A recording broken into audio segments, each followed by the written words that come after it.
ابو داؤد، ترمذی، مسند احمد کی یہ روایت ہے۔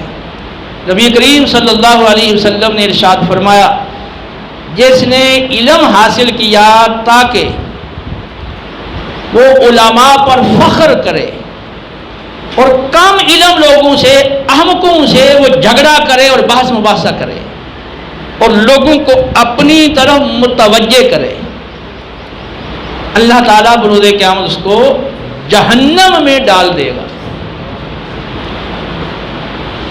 تو اگرچہ یہاں بات تو علم کی آئی ہے، لیکن یہ حکم تو سب کے لیے ہے کہ کوئی بھی آپ نیک عمل کریں، ہاں علم دین سیکھنے والا یا علم دین سکھانے والا، نماز ہو، روزہ ہو، صدقہ و خیرات ہو یا اس جیسے دیگر اعمال ہوں، تو ہر عمل وہ خالص اللہ کی رضا کے لیے ہونا چاہیے، وہ اپنی شہرت کے لیے یا لوگوں کو اپنا معتقد بنانے کے لیے اور اپنی نیک نامی ظاہر کرنے کے لیے نہیں ہونا چاہیے۔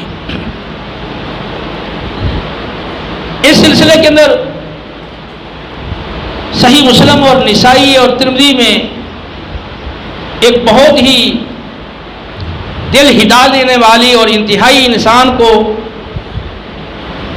متوجہ کر دینے والی حدیث مبارکہ آئی ہے۔ پہلے میں صحیح مسلم کے الفاظ پیش کرتا ہوں، پھر ترمذی کے اندر یہ روایت بڑی تفصیل سے آئی ہے، پھر میں وہ عرض کروں گا۔ صحیح مسلم اور نسائی والی روایت معروف ہے، بارہا آپ نے سنی ہوگی، میں اختصار سے عرض کرتا ہوں۔ رسول اللہ صلی اللہ علیہ وسلم نے ارشاد فرمایا کہ بروز قیامت اللہ کی بارگاہ میں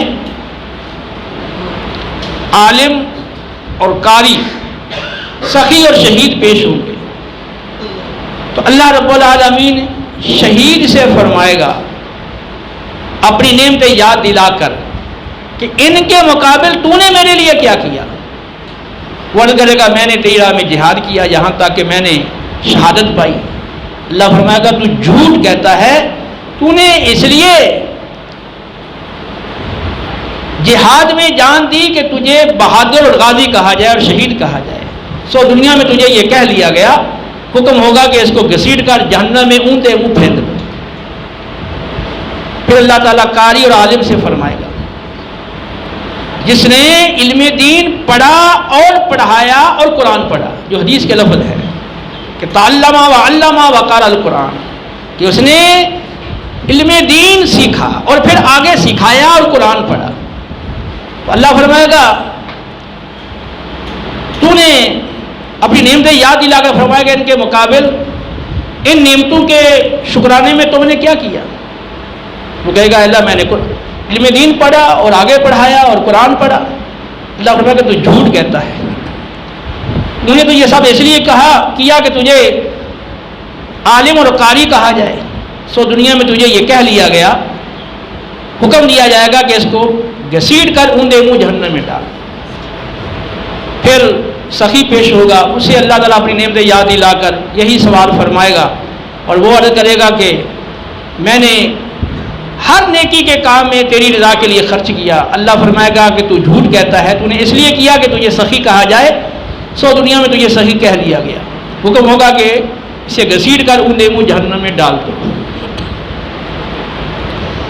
ترمذی شریف میں یہ حدیث پاک تفصیل سے آئی ہے۔ شفیہ اصبہی کہتے ہیں کہ میں ایک بار مدینہ منورہ حاضر ہوا، میں نے دیکھا کہ ایک شخصیت ہے جس کے گرد لوگوں کا ہجوم ہے۔ میں نے دریافت کیا کہ یہ کون شخص ہیں جن کے گرد لوگ جمع ہیں اور لوگوں کی بھیڑ ہے؟ بتایا گیا یہ سیدنا ابو ہریرہ رضی اللہ تعالی عنہ ہیں۔ کہتے ہیں میں آپ کے قریب ہوا اور آپ کے سامنے بیٹھ گیا، آپ لوگوں سے احادیث بیان فرما رہے تھے، جب فراغت ہوئی لوگ چلے گئے آپ تنہا رہ گئے تو میں نے عرض کیا کہ میں آپ کو اللہ کا واسطہ دے کر عرض کرتا ہوں مجھے کوئی ایسی حدیث مبارکہ سنائیں جو آپ نے براہ راست رسول اللہ صلی اللہ علیہ وسلم سے سنی ہو اور آپ کو اچھی طرح وہ یاد ہو اور آپ نے اچھی طرح اسے سمجھا ہو۔ آپ فرمانے لگے کہ ٹھیک ہے میں تمہیں ضرور ایسی حدیث مبارکہ سناؤں گا جو میں نے براہ راست آپ صلی اللہ علیہ وسلم سے سنی ہے، اور وہ حدیث مجھے اچھی طرح یاد بھی ہے اور میں نے اچھی طرح اسے سمجھا بھی ہے۔ یہ کہہ کر ایک چیخ ماری اور بے ہوش ہو گئے۔ کچھ دیر کے بعد ہوش آیا، پھر فرمایا کہ میں ضرور تمہیں ایک ایسی حدیث بتاؤں گا جو اسی گھر میں رسول اللہ صلی اللہ علیہ وسلم نے مجھے سنائی تھی، اور اس وقت یہاں میرے اور آپ کے سوا کوئی تیسرا آدمی نہیں تھا۔ یہ کہہ کر پھر چیخ ماری اور بے ہوش ہو گئے۔ پھر کچھ دیر کے بعد ہوش آیا، پھر یہی کلمات کہے کہ میں تمہیں ضرور وہ حدیث سناؤں گا جو میں نے رسول اللہ صلی اللہ علیہ وسلم سے اسی گھر میں سنی تھی، اور جب آپ نے مجھے یہ حدیث ارشاد فرمائی تھی اس وقت میرے اور آپ صلی اللہ علیہ وسلم کے سوا تیسرا کوئی آدمی یہاں نہیں تھا۔ پھر چیخ ماری اور بے ہوش ہو گئے، پھر ہوش میں آئے، پھر یہی کہا، اور پھر زوردار چیخ ماری اور ڈرام سے ایسے گرے۔ شفیع اصبہی کہتے ہیں کہ میں نے آپ کو سہارا دیا۔ اب چوتھی مرتبہ آپ دیر تک بے ہوش رہے، اور میں نے کافی دیر تک آپ کو سہارا دیے رکھا۔ پھر آپ کو جب افاقہ ہوا، ہوش میں آئے، آپ نے اپنا چہرہ صاف کیا، اپنے آنسو وغیرہ صاف کیے، پھر فرمانے لگے کہ رسول اللہ صلی اللہ علیہ وسلم کو میں نے فرماتے ہوئے سنا تھا، بروز قیامت ہر امت اللہ کے حضور گھٹنوں کے بل حاضر ہوگی، اور اللہ تعالیٰ اپنے بندوں کے مابین فیصلہ فرمانے کے لیے نزول اور تجلی فرمائے گا۔ سب سے پہلے اللہ تعالیٰ کی بارگاہ میں حافظ قرآن پیش ہوگا۔ اللہ تعالیٰ اسے فرمائے گا، کیا میں نے تجھے اپنے رسول پر نازل کردہ کتاب کا علم نہیں دیا تھا؟ وہ عرض کرے گا، کیوں نہیں اے اللہ، تو نے مجھے اپنے رسول صلی اللہ علیہ وسلم پر نازل کردہ کتاب کا علم عطا فرمایا تھا۔ تو اللہ تعالیٰ فرمائے گا، پھر تو نے کیا کیا؟ وہ عرض کرے گا کہ میں دن اور رات کی گھڑیوں میں قرآن پاک کی تلاوت کرتا تھا، اور اس کے ساتھ قیام کرتا تھا، اس کے ساتھ تیری عبادت کرتا تھا۔ اللہ تعالیٰ فرمائے گا، تو جھوٹ کہتا ہے۔ فرشتے بھی اس کی تکذیب کریں گے اور کہیں گے تو جھوٹا ہے۔ اللہ تعالیٰ فرمائے گا کہ تو نے تو اس لیے رات اور دن کی گھڑیوں میں قرآن پاک کی تلاوت کی اور قیام کیا کہ تجھے حافظ قرآن کہا جائے، سو دنیا میں تجھے یہ کہہ لیا گیا۔ پھر اللہ کی بارگاہ میں سخی پیش ہوگا، اللہ تعالیٰ اسے فرمائے گا، کیا میں نے تجھے اتنی مال و دولت کی وسعت عطا نہیں کی تھی کہ میں نے تجھے کسی کا محتاج نہیں چھوڑا تھا؟ وہ عرض کرے گا، کیوں نہیں ہے اللہ، واقعی تو نے مجھے مال و دولت کی اتنی وسعت دی تھی کہ کسی کا مجھے محتاج نہیں رکھا تھا۔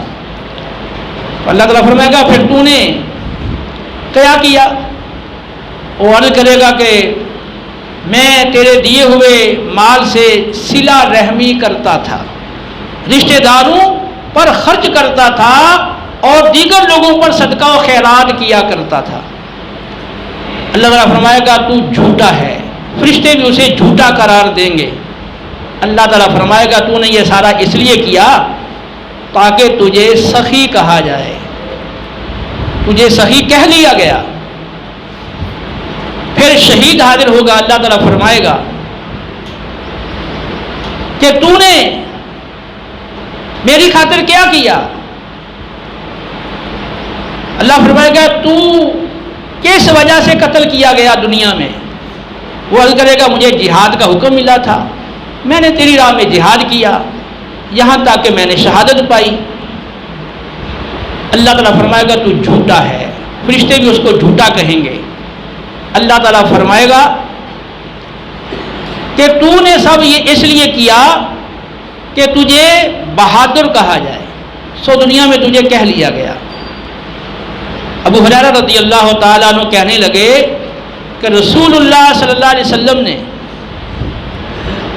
میری ران پہ اس طرح ہاتھ مار کر کہا کہ اے ابو ہریرہ، بروز قیامت سب سے پہلے یہ 3 افراد ہوں گے جن کے ذریعے سے اللہ جہنم کی آگ کو بھڑکائے گا۔ شفیع اصبہی کہتے ہیں کہ ابو ہریرہ رضی اللہ تعالی عنہ سے یہ حدیث سننے کے بعد میں معاویہ رضی اللہ تعالی عنہ کے پاس حاضر ہوا اور ابو ہریرہ رضی اللہ تعالی عنہ سے سنی ہی یہ حدیث مبارکہ ان کے سامنے بیان کی۔ تو حضرت معاویہ رضی اللہ تعالی عنہ فرمانے لگے کہ اگر ان 3 افراد کا یہ حال ہوگا تو باقی لوگوں کا کیا حال ہوگا؟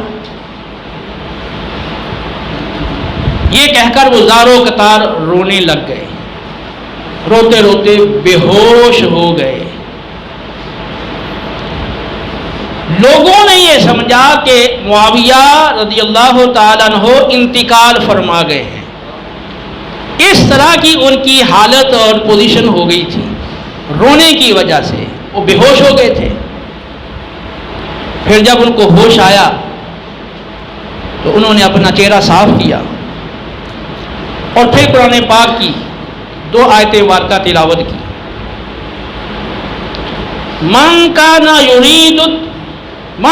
یرید الحیاۃ الدنیا وزینتها نوفی الیہم اعمالہم فیہا وہم فیہا لا یبخسون لیس لہم فی الآخرۃ الا النار حبط ما صنعوا فیہا وباطل ما کانوا یعملون۔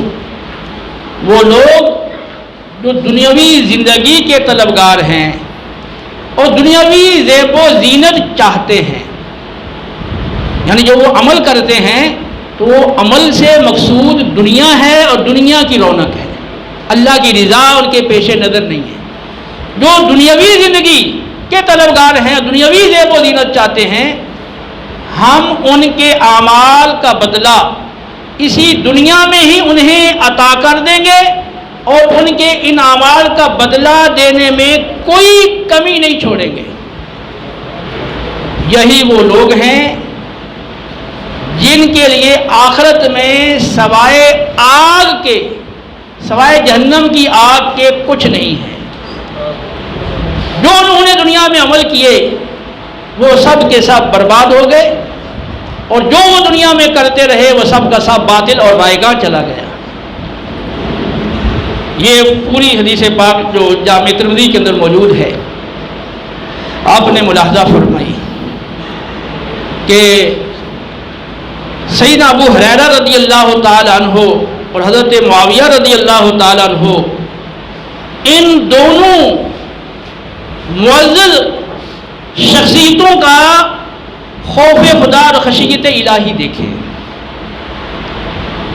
ریاکاری کا علاج بھی علم سے ہی ہوتا ہے کہ بندے کو اللہ تعالی کی ذات کے بارے میں، اس کی صفات کے بارے میں، جو اللہ کے اسماء ہیں، جو اللہ کے افعال ہیں، ان کے بارے میں پوری طرح آگاہی ہو۔ تو جب اللہ تعالی کی صفات، افعال، اسماء کے بارے میں آگاہی ہوگی اور اس کی عظمت و ہیبت، وہ اللہ رب العالمین کی عظمت و ہیبت بندے پہ اس طرح چھا جاتی ہے، اس معرفت کی وجہ سے اللہ کی عظمت چھا جاتی ہے، اللہ کا خوف اور خشیت بندے کے اندر آ جاتا ہے کہ جس کی بنا پر پھر اس کی زندگی کا محور و مرکز صرف اللہ کی رضا بن جاتی ہے، تو اللہ کی رضا کے علاوہ کسی اور چیز کا طلبگار نہیں رہتا۔